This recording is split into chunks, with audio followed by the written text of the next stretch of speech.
Esta es una edición especial de El Avión de Papel. Ustedes saben, una vez al mes, Johanna Holt, que está allá en Maldonado, esta vez no está acá en el estudio, entrevistamos junto con Johanna, pero entrevista a ella básicamente a un autor, a un artista, a alguien dedicado o centrado en lo que es la literatura infantil y juvenil. Así que vamos a darle la bienvenida a Johanna Holt. ¿Cómo estás? ¿Estás ahí, Johanna? Estoy acá esperando nuestro encuentro, escuchando todo.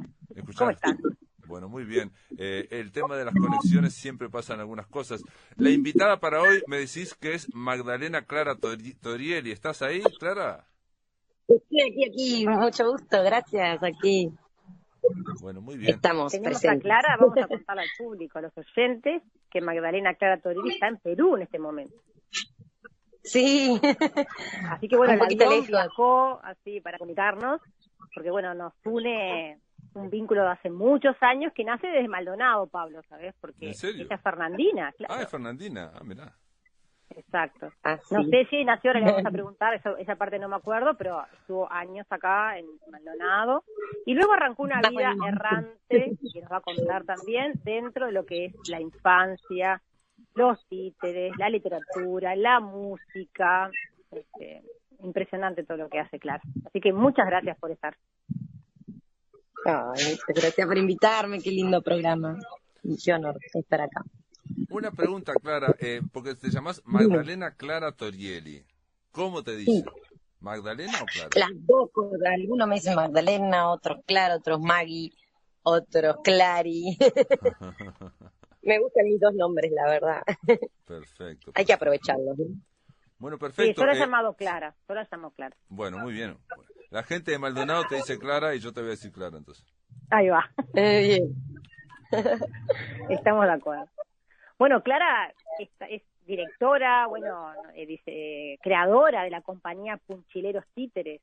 ¿Cuándo empezó en tu vida todo este afán, interés por crear títeres, marionetas? Que bueno, en vivo las hemos visto, un gran personaje, que después también nos vas a contar, CC, el limpiabotas, que tiene una historia preciosa para contarle a los oyentes. ¿Cuándo nació esta ficción por todo esto? Ay, bueno. A ver, surgió en el 2009, cuando yo tenía 19 años. Yo me había ido a los 18 chico con mi mamá. Y a esa edad, viste, uno pensaba que era muy grande y ya yo me acuerdo que no tenía imaginación ni siquiera. Pero en ese viaje que hice a México con mi madre, una migración, porque en realidad mi madre se fue a vivir allá, yo con ella, pero volví al año. Pero en ese México conocí a un niño que se llama Ángel Carlos Pollito, alias Pollito, y ese niño me cambió la vida porque él me hizo volver a imaginar. Siempre cuento esto porque cuando yo después vuelvo a Uruguay y difícil fue para mí volver, como que yo quería recorrer Latinoamérica, no sé, no me podía, hasta el momento no me puedo quedar mucho tiempo en Uruguay. Entonces empecé a viajar por Argentina haciendo, según yo, clown, pero me faltaba, no sabía qué ir haciendo, pero a la vez iba sin dinero.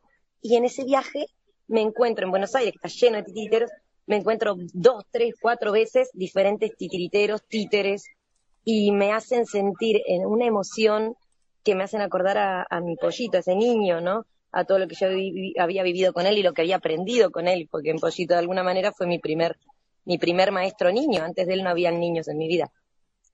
Y yo dije, esta sensación que tengo cuando veo un titiritero o una titiritera que me hacen recordar mi infancia, pero no recordarla con la mente, sino como sentirla en el cuerpo, eso es lo que yo quiero generar. Me acuerdo, está incluso escrito en una libreta, que acá la tengo, o sea, ahí yo escribí, esto quiero hacer el resto de mi vida, obviamente sin pensar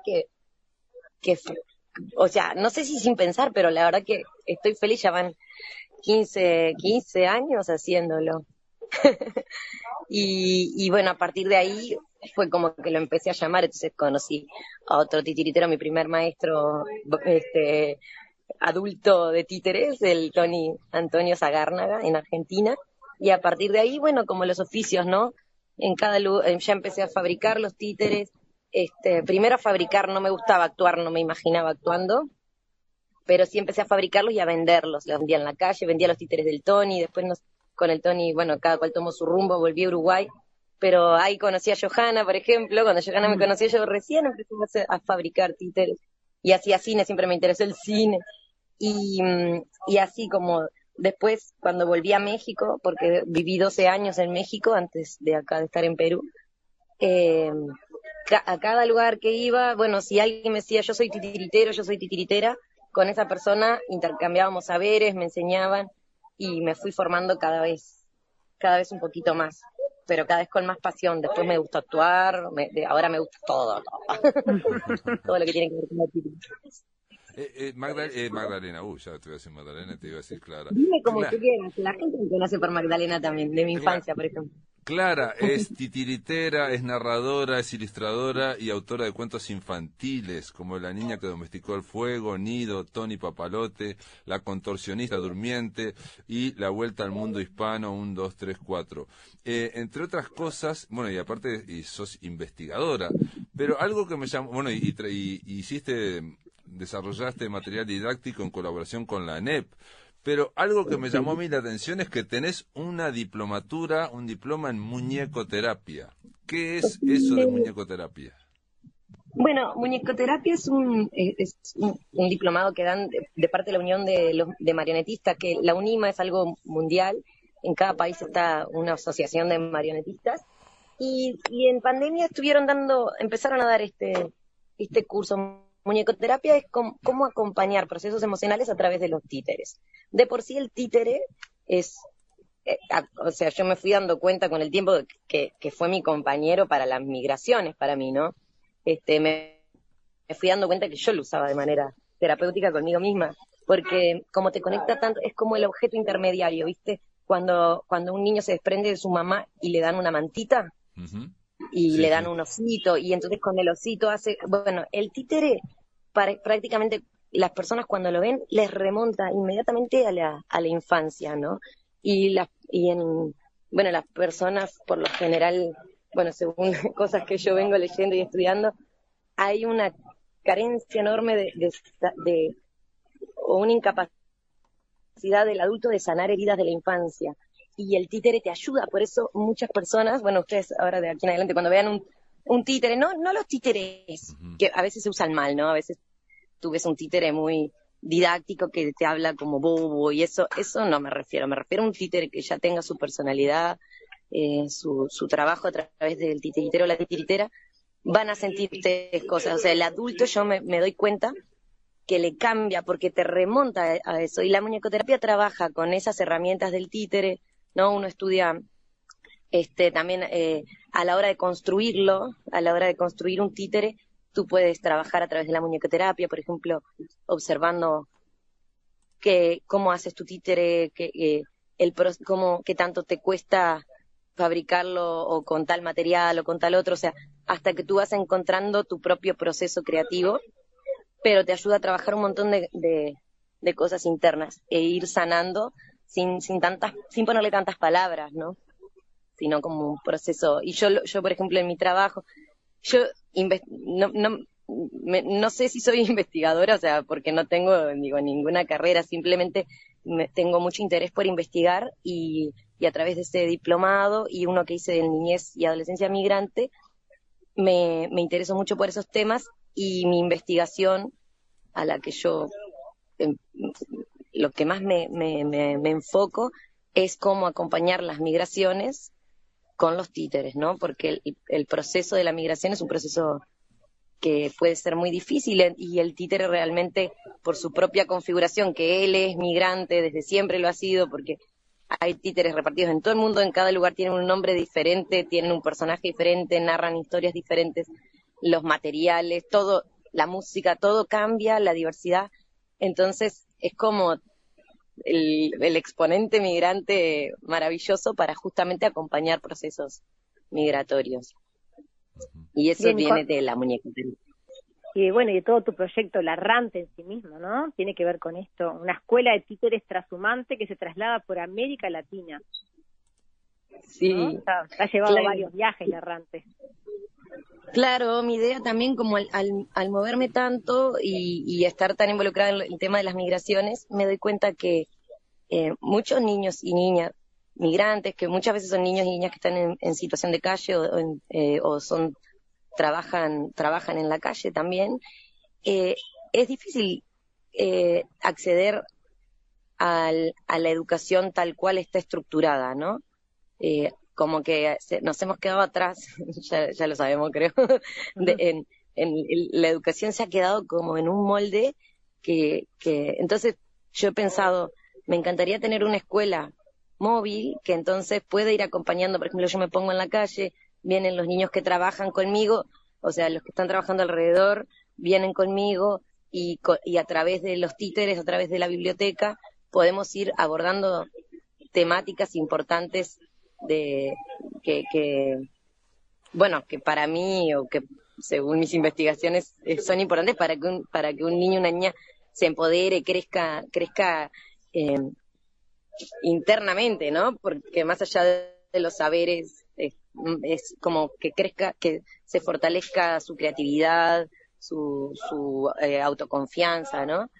Y bueno, la Errante ahora es una escuelita, todavía no es lo que yo apunto a que sea, porque me encantaría sistematizar como procesos, tener quizás un fondo que me permita también realizar ese trabajo situado, porque yo lo hago de forma, ¿cómo se dice? A la gorra, autogestiva, vendiendo mis libros, o sea, no es que tenga yo un dinero con el que me mueva, entonces mi ideal es, claro, mi ideal es poder conseguir que esté aplicando un montón de fondos, a ver si alguno lo gano, para poder decir, bueno, estoy 3 meses en un lugar y trabajo tal tema, como estilo conductor a través de crear una obra de títeres, ¿no? Presentar el títere también como compañero de estos niños que trabajan, ¿no? Porque bueno, en Uruguay no está tan visto en la infancia trabajadora, pero en todo Latinoamérica y Centroamérica, México, sí, es muy común, entonces, y no es que se pueda eliminar de un día para el otro, entonces, ¿cómo hacer que sea más ameno su día a día, ¿no? Y ellos siempre se acercan a los títeres y a mí, entonces, si pueden irse conociendo cómo fabricar su títere y después vender con el títere al lado, entonces no estar solos y poder expresar sus emociones con el títere y que la gente ya los mire diferente, ¿no? Porque es cierto que sí, bueno, con la infancia pobre, con la infancia marginada, por más lástima que le dé a la gente, o sea, son un poco invisibles, ¿no? Sí, no, y no deja de ser, digamos, un drama que tiene América Latina, el de la niñez, bueno, los niños trabajando, claramente. Pero también vos mencionaste a la infancia migrante, a los niños migrantes, y yo me quedé pensando que sí, en Uruguay, si se quiere, un poco muy tardíamente, pero quizás ahora vemos migración, digamos, migrantes en los últimos, no sé, 15 años, como mucho, sí, ¿no? Es un fenómeno que sí es más frecuente desde hace muchas décadas en el resto de América Latina, incluso en países gigantes como México, que la migración es interna, ¿no? Pero mi pregunta es, ¿por qué pensabas vos en la infancia migrante? Digamos, ¿había muchos niños donde estabas vos? Claro. Mira, incluso yo cuando volví a Uruguay, mi papá me dijo, ¿y por qué bien? En Uruguay no te va a funcionar, porque acá no hay migrantes, me dice mi papá. Y eso fue en finales de la pandemia. Uh-huh. Y yo empecé a trabajar y me contrató incluso la Organización Internacional para las Migraciones de Uruguay, porque y me fui por un montón de escuelas del municipio B de Montevideo, hice escuelas de Rocha, y en cada lugar preguntábamos, levante la mano los niños que vienen de otro lugar, porque como la obra de por sí celebra las migraciones como un acto de interculturalidad, de conocernos, en vez de tener que viajar, estás conociendo a alguien que viene de otro país. Entonces, está lleno, hay muchas infancias. Incluso ayer una amiga me hablaba de Uruguay, me dice, estoy trabajando acá un grupo y queremos que vengas porque tenemos muchísima población migrante. Pero o sea, mi temática surge cuando yo vivo en México y hago todo un viaje desde el sur, todo el sur de México y todo Centroamérica en una combi con mi amiga Beatriz Díaz. Cada frontera que cruzábamos, nosotros hacia el sur, digamos, nuestro proyecto se llamaba Nuestro Norte es el Sur, ¿no? Y tal cual, todas las demás personas iban hacia el norte, iban tratando de cruzar, pero ahí nos enterábamos, y por unos festivales también que había, que estas personas, bueno, no es que solo migraban esto fue en el 2015, en 2014 fue el viaje, 2015 fue que empecé con el cuento de migraban no solamente para buscar, viste, como se dice, el sueño americano, que es válido completamente. Migraban porque en los países los estaban matando a los hijos, los estaban reclutando para las maras, a las niñas de 12 años ya las estaban las maras eligiendo de pareja y no podían zafarse. Entonces, muchas mamás, papás, mismo los niños, adolescentes, pero también niños más chiquitos, empezaban a huir antes de que les pasara algo, ¿no? Yo tengo varios conocidos así. Y yo no podía creer porque, bueno, el primer cuento que escribo es Tony Papalote y es inspirado en uno de los niños que yo conocí que en el viaje había quedado solo. O sea, porque ellos viajan contratan a alguien, ¿no? Para que le pagan un montón de dinero. Es gente que tiene dinero, incluso gente que tiene negocios importantes. Pero por seguridad de sus hijos pagan y sus padres habían muerto en el viaje y el niño estaba solo o sea, también hay muy pocas organizaciones que bueno, en ese momento, ahora puede ser que haya más, pero en Europa, por ejemplo, sí hay muchas más organizaciones que trabajan con personas migrantes y a nivel también psicológico, ¿no? De apoyo, hay más apoyos allá, pero en México, por ejemplo, las organizaciones del gobierno son como cárceles. Yo he estado trabajando, yo a partir de ahí empecé a trabajar un montón en espacios de personas migrantes. Y bueno, cuando me vine a Uruguay traje ese proyecto porque también la idea es prevenir, ¿no? Prevenir que suceda todo esto, porque estos niños, una vez que entran en México, niños, niñas, son todavía más vulnerables, pero obviamente que cuando salen de sus países, porque la gente piensa, lo primero que piensa es, ay, pero ¿por qué los ponen en ese riesgo? A ver, pónganse en el lugar pónganse en Uruguay como si mañana en el barrio que tú vives no puedes salir después de tal hora, corres riesgo de que a tu hijo tienes que estar encerrado, o sea, tienes un miedo del futuro, entonces vas a querer irte y jamás te vas a imaginar que alguien te va a querer dañar, porque como que uno cuando migra, porque yo misma lo he hecho y lo sigo haciendo, tú estás pensando en el bien, ¿no? No estás pensando que te van a querer. Si tú vas con bien, tú vas con buena onda, ¿por qué alguien va a querer hacerte daño? Y no, y justamente México es todo un país que ya hay todo un negocio en torno a la migración, a las migraciones en general, y entonces están ahí todas las personas viendo a ver quién viene de otro lado, ofreciendo ayuda falsa, entre comillas, porque de ahí los van derivando a diferentes, bueno, lo que es tráfico de órganos, prostitución, pornografía infantil, o sea, todo lo que te puedas imaginar del mercado negro, de esa. Entonces yo dije, bueno, si voy a Uruguay, yo quiero como porque lo que yo propongo es tender una red de cuidados. Las aves tienen su anillo migratorio, ¿no? Se van de un lugar a otro y los ornitólogos le ponen un anillo migratorio. Entonces el ave se rompió el ala en Uruguay, llega a Brasil y los ornitólogos que la encuentran, miran su anillito y dicen, vamos a checarle su alita, ¿viste? Pero esto no pasa con las personas, ¿no? Pero es algo que tenemos que, así como a nosotros, como muchos de nuestros antepasados, por ejemplo, en mi caso, vinieron de Italia, ¿no? Y los acogieron y les dieron oportunidades laborales, ¿no? O sea, entonces, apoyarnos entre nosotros, entre nosotras, para cambiar esa narrativa de que a veces el migrante viene a traer problemas, a sacarnos puestos de trabajo, ¿no? Hay como todas unas narrativas inventadas inventadas no, pero las que más se promueven de las narrativas sobre migraciones son la de la prensa amarillista, ¿viste? Y hay que evitar eso en Uruguay porque todavía, bueno, de lo que yo he visto, todavía estamos bastante bien en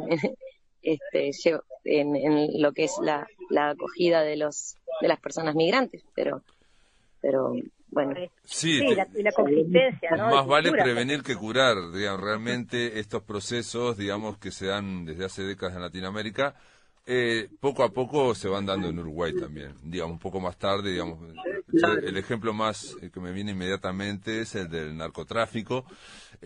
Nosotros desde el Uruguay mirábamos desde afuera cómo había batallas campales entre las bandas narcotraficantes hace 15 años, no sé, 20, digamos, y ahora Claro. lo estamos sufriendo en la Rambla del Buceo, por ejemplo, como pasó hace un par de días, algo insólito, digamos, de eso, de Sí, de atentados lucha. entre ellos, ¿no? Sí, sí, sí. Así que todo eso puede ser.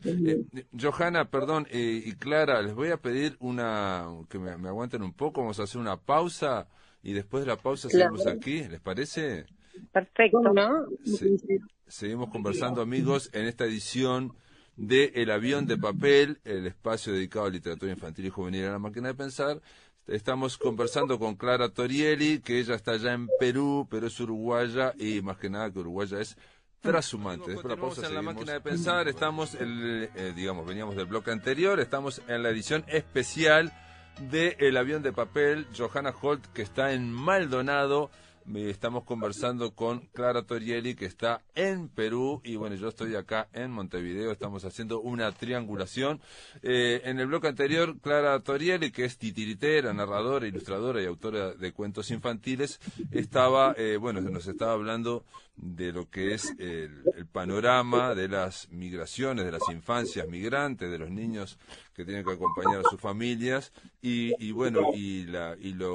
lo frágil e inerme que están frente a todo lo que es el tráfico de personas, ¿no? En todas estas, son historias que conocemos y que siempre nos parecen muy lejanas acá desde Uruguay, de donde estamos nosotros, pero lo que decía Clara con muy buen tino, creo, es que estas cosas también hay que prevenirlas. No sé, Johanna, si querías comentar algo. Sí, no, y hablando también de este tema, Clara mencionó el trabajo infantil, que nuestro país está preservado de alguna manera, mediante leyes, pero en Latinoamérica es un fenómeno que uno viaja y lo constata, ¿no? Y a raíz de eso también, yo quería que Clara contara la historia. Ella tiene un personaje muy bonito en su marioneta, ¿no? Que se llama CC, el limpiabotas. Y tiene que ver con un niño que ella conoció, y es muy, muy bonita la historia porque se ata con esto de todos los fenómenos sociales, culturales que suceden en otros lados, ¿no? ¿Cómo surgió CC? ¿Cómo surge CC?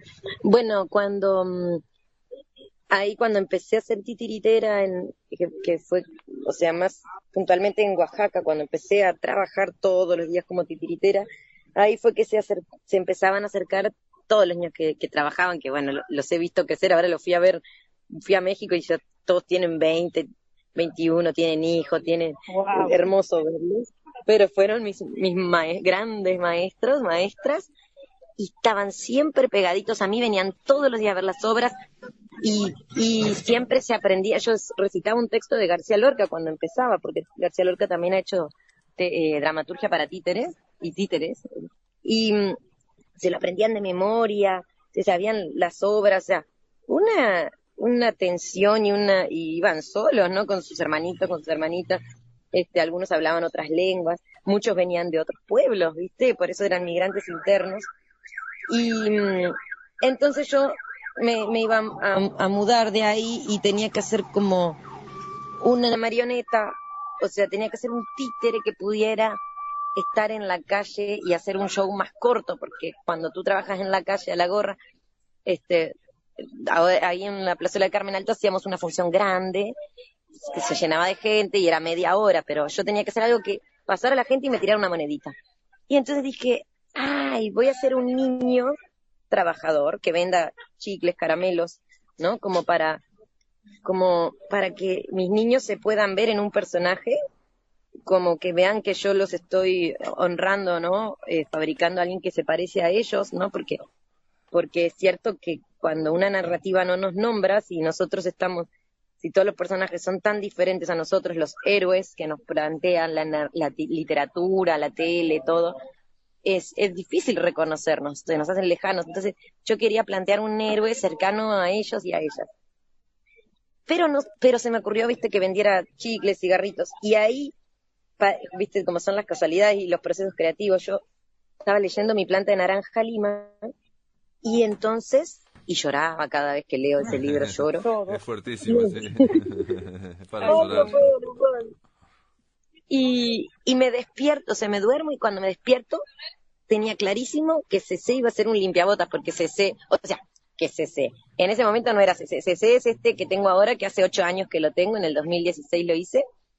Pero antes fue el limpiabotas, se llamó Timoteo, hubo otro o sea, pasé por varios limpiabotas hasta llegar a CC, ¿no?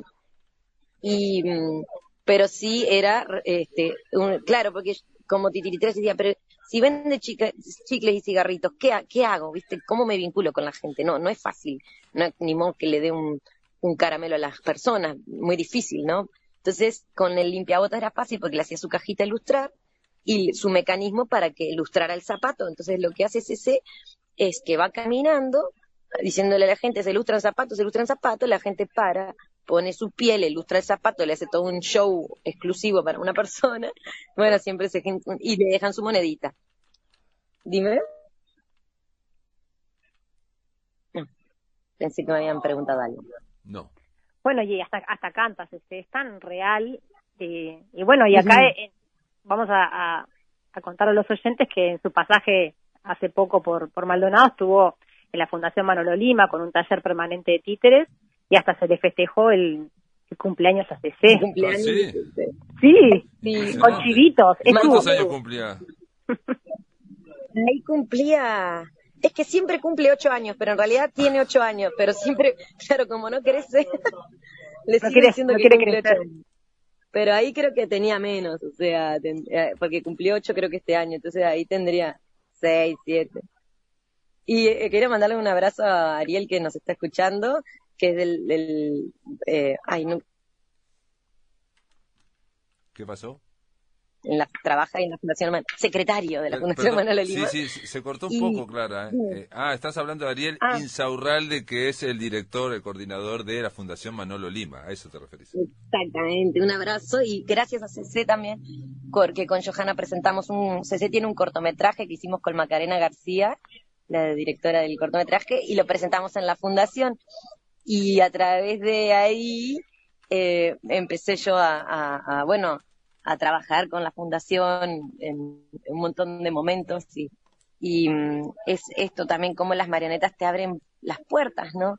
Hacia a vincularte con personas que están interesadas en cosas que salen del corazón.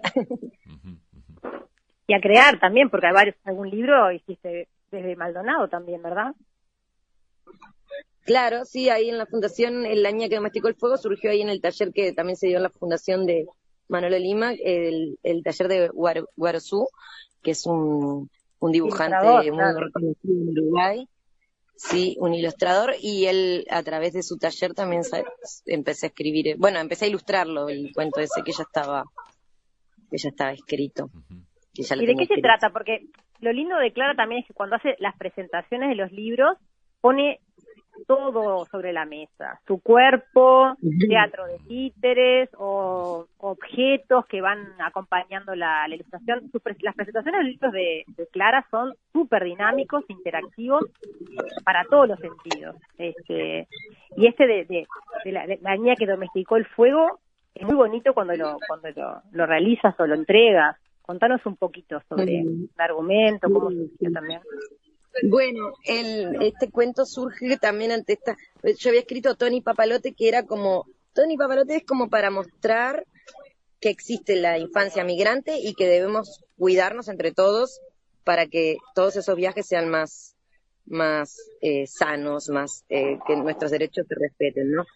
Pero después seguí investigando, seguí estudiando y me di cuenta que necesitaba hacer otro, pero que lo que hiciera era celebrar las migraciones, ¿no? Para que además la persona lea ese libro y diga, ¡ay! Las migraciones han estado desde tiempos remotos, los niños y las niñas también.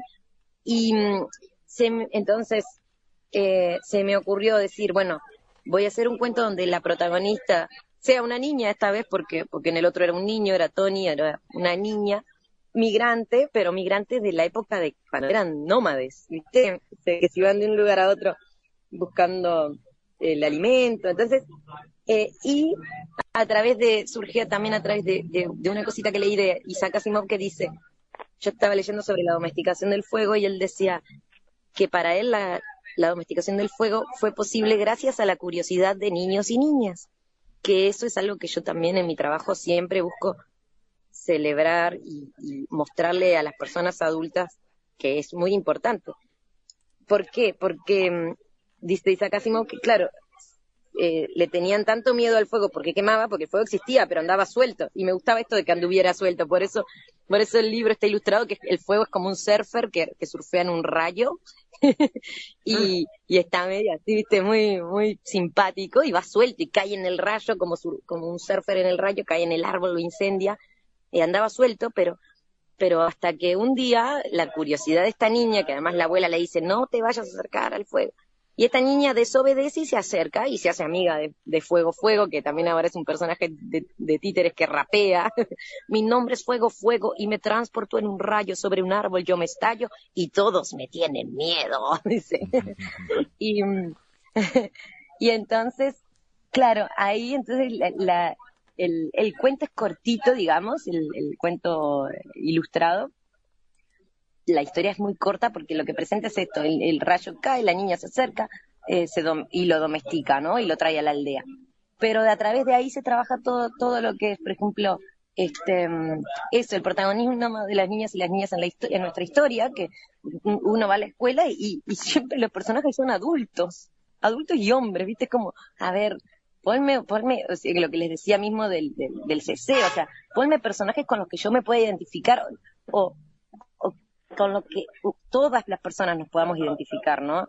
Que bueno, es algo de lo que tiene la literatura universal, pero cuando uno lee la historia universal en un libro de historia de la escuela, y hay muchos niños y niñas que han hecho cambios en la historia del mundo. Entonces, para mí es re importante que los niños sepan eso para que sepan que hacen el cambio. Y en la obra de títeres siempre le agregamos cosas que el libro no tiene. Por ejemplo, cuando empieza la obra de títeres, que la hago con un compañero titiritero, Dirk Pajares, de aquí de Perú, empezamos citando a un montón y representando a niños. Por ejemplo, bueno, ahí nosotros nombramos 2 niños de Palestina, que a mí me encantó o sea, siguiendo ahora, ¿no?, todo lo que era el genocidio. Había una niña que viajaba con un pajarito en una jaula. Entonces a mí eso dije, wow, esta niña, imagínate cómo está en este proceso, además migratorio, ¿no? Porque de tránsito de un lugar a otro, con su pajarito. Entonces nombrábamos como a esta Fátima, a Ahmed, que es otro niño que capaz que lo han visto ahora también, que, bueno, él lo que hacía era llevaba sus plantitas sembradas de un lugar a otro, ¿no? Entonces estos recursos, o sea, estos niños nos están enseñando un montón de recursos y de, bueno, tristemente de resiliencia que han tenido que tener para enfrentar estos momentos tan difíciles de la historia, pero han estado en toda nuestra historia, y yo creo que es súper importante que se nombre, ¿no? Y que como adultos y adultas que los reconozcamos. Sí, que son protagonistas del día a día, ¿no? Clara, y cuando decís que creás, obviamente, todos sabemos que cuando se crea no siempre se sale, digamos, la fuente no sale de un mismo lado, obviamente, las inspiraciones. Ahora acabas de decir que, bueno, que ves una noticia de esto de los desalojos, bueno, y de todos estos masivos que hay en Palestina. Y lo que a mí, te voy a hacer una pregunta media tonta.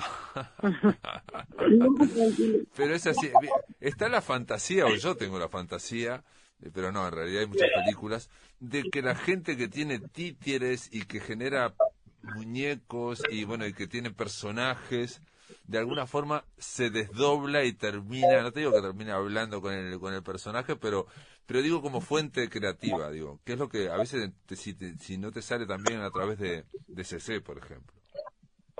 Claro, entonces que es muy gracioso porque ahí sí, a mí con CC me pasa algo que es muy diferente a lo que me pasa con Fuego Fuego, por ejemplo, ¿no? Yo tengo personajes que los tomo y bueno, cuando actuando son el vehículo para transmitir la historia, ¿no? Pero no están, en el teatro de títeres se usa mucho, más que manipular el títere, la palabra animar, darle el alma, ¿no? Y yo me doy cuenta que a veces animo, o sea, generalmente me animo a mí misma, ¿no? Porque me da ánimo a mí para vivir, para enfrentar un montón de cosas. Sí, ellos me animan, ¿no? Y, pero con CC, pero bueno, siempre igual sí me desdoblo un poco y habla el títere, ¿no? O sea, incluso de repente yo misma puedo ser tímida, pero si tengo un títere ya no soy tímida. Perdón, estoy en un hostal y ahora justo se llenó de gente y hay mucho ruido. Sí. Bueno, eso de que no sos tímida, digamos, está también planteado para los niños, digo, Johanna, corregime si me equivoco, Claro. digamos, niños con problemas de expresión desarrollan rápidamente o se expresan mucho mejor si lo hacen a través de un títere, de un muñeco, o a veces a través de, bueno, actuando también, como, ¿no? O sea, algo que se ha visto mucho, que las actrices y actores profesionales, porque ya me ha tocado mucho entrevistarlos, después cuando hablas con las personas son sumamente más tímidos, retraídos, claro. sumamente tímidos, son sorprendentes cómo cambian de una cosa a la otra, digamos, como que hay un mecanismo, ¿no? Totalmente. Y sí, debe ser un canal maravilloso, ¿no? Porque sos tú y no sos tú, porque es el muñeco, el títere. Te permite, y desde la historia ancestral de los títeres ha sido así, el títere ha dicho cosas que no puede decir el ser humano. Bueno, incluso hay muchos titiriteros que han ido presos por justamente decir pero hace poco también en España hubo un titiritero que lo llevaron preso por hablar de la ETA, por nombrar ETA, no sé, ponerle decir motoneta, pero y tratando de hablar de la ETA a través de su títere, y lo metieron preso, ¿puedes creer? Ahora, o sea, hará 10 años. Y muy fuerte. Pero sí, el títere, por ejemplo, con CC, yo soy de otra era, no soy del Instagram, pero lo tengo que usar, entonces lo que hago es hacer historias con CC. CC es el personaje claro, él es millennial, claro. Él puede decir cosas, y con él no me importa, pero yo no me recuesta grabarme a mí misma a estarle diciendo cosas a la gente, lo que hice, lo que comí, pero si lo hace CC, es cómico, ¿no? Y yo me divierto y a mí me hace bien.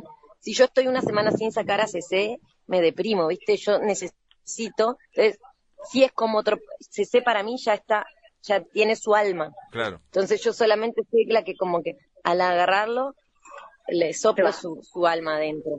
Pero el vino viene de otro lado, no lo veo ajeno a mí, me explico, siento que no soy yo. Sí.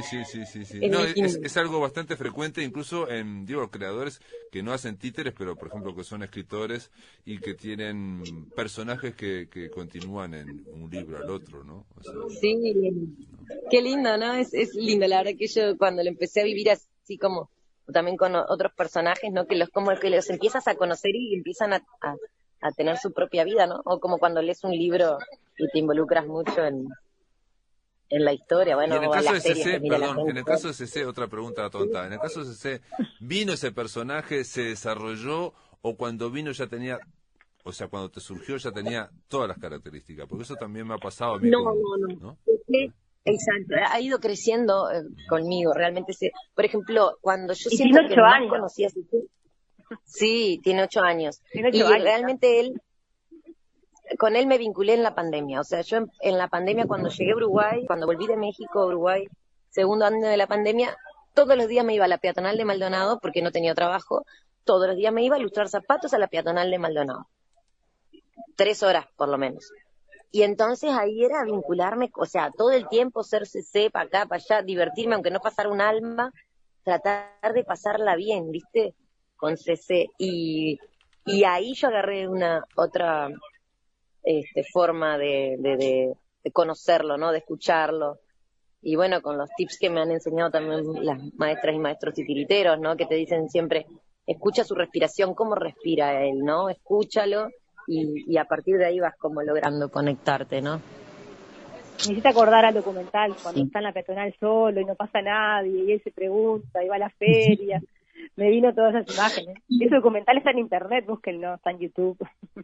¿Cómo se llama? Con B corta, Sarabá, la vida de CC. Y la directora es Macarena. Saluda a Sarabá, como Vinicius, ¿o no? Claro. Sí, es como su conjuro mágico. Sarabá para que no tenga pata. Sarabá para que no pise caca. Y así. Es lindo el documental y también Tiene otros episodios también de documentales que todavía no están publicados, pero que ha hecho en el mundo, digamos, en Bolivia, en Bolivia, Perú y Uruguay tiene una serie eso no que me sabía. contrató. Sí, lo que pasa que todavía no me lo permiten publicar porque, bueno, como fue contratado eso de la Organización Internacional para las Migraciones, ahí Qué está. bien, ¿lo van a lanzar Veremos. ellos? Y no tengo idea, ¿viste? Como yo soy de que veo cosas y ya quiero difundirlas, quiero que se conozcan, ¿viste? Pero ¿Y cuándo las hiciste? ¿Hace poco o es material que ya tenías? el año pasado, a finales mediados del año pasado, lo terminé de editar. Ay, ya pasó, claro, ¿no? Ya pasó, perdón, pasó mucho tiempo ya. Sí, el año antepasado fue que lo terminé. Yo estaba en Bolivia, o sea, ya hace un año que estoy en Perú. Claro. Sí, hace un año que está eso. Ya saldrá. Estén atentos. Pero si lo siguen en Instagram, él también tiene su propio Instagram, ¿eh? Porque yo no se lo reviso a ese. CC Limpiabotas es el suyo. Como a veces lo conocen más a él que a mí, y yo soy Punchileros Títeres. ¿Tiene más pero en seguidores cualquiera de que los dos pueden. No, todavía. Le gano. Todavía no, hay que promocionarlo. Sí.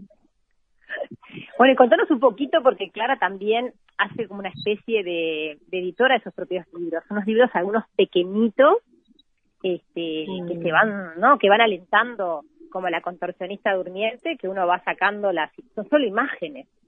Y uno va narrando según lo que va viendo. Pero es un libro pequeñito de bolsillo que juega muchísimo a esto de observar, alentar al espectador o al oyente de lo que está viendo, ¿no? O de la historia. Sí, es que siempre me ha gustado me ha gustado que los libros, que los cuentos tengan cosas particulares por las cuales volver a ellos, ¿no? Desde niña me ha gustado eso, entonces por eso siempre tiene. El de La contorsionista durmiente lo vendo en un pequeño formato de kamishibai. El kamishibai es esto de narrar con imágenes una historia. Y como son casi prácticamente solo imágenes, y bueno, y para que el niño y la niña también pueda empezar a narrar por sí mismo, ¿no? O sea, generalmente lo compran después de ver la narración mía, ¿no? Después de ver el espectáculo, lo llevan, entonces el mismo practican en su casa. Y después, bueno, el de Tony Papalote tiene una canción, y el de La niña que masticó el fuego tiene tutoriales, tiene otras cositas.